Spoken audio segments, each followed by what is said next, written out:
Next بات سمجھیں. تو اس کے اوپر جناب جو سیمبل صاحب ہیں جی, ریورنڈ سیمبل رشید میسی صاحب, انہوں نے کمال کیا کہ انہوں نے اس کے اوپر اسٹے آرڈر لے, اور وہ جو کہ تھا ہی انلیگل, اور وہ جناب اسٹے آرڈر ہو گیا. اور اب ان کی جو نیکسٹ ڈیٹ ہے نا جی, وہ مارچ 3 کی, تو وہاں پہ یہ پیش ہوں گے. تو میں اس تمام تناظر میں ان تمام چیزوں کو آپ کو بتانا چاہتا ہوں کہ آخر یہ اسٹے لینے کی جناب سیمبل میسی صاحب کو کیوں ضرورت پیش آئی, اور کیوں انہوں نے لیا, کہاں سے لیا, یہ سب چیزیں میں آپ کو بتانا چاہتا ہوں.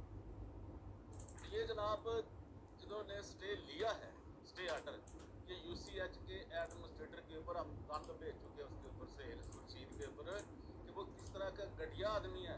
کہ جس دن وہ قبضہ لینے گیا تھا نا, ہم قبضہ ہی کہیں گے نا, جب وہ لیگل تھا ہی نہیں, کوئی کنسینٹ ہی نہیں تھا, کوئی اپروول ہی نہیں تھی, کسی نے جو سرچنگ کمیٹی اس نے پاس ہی نہیں کیا تھا.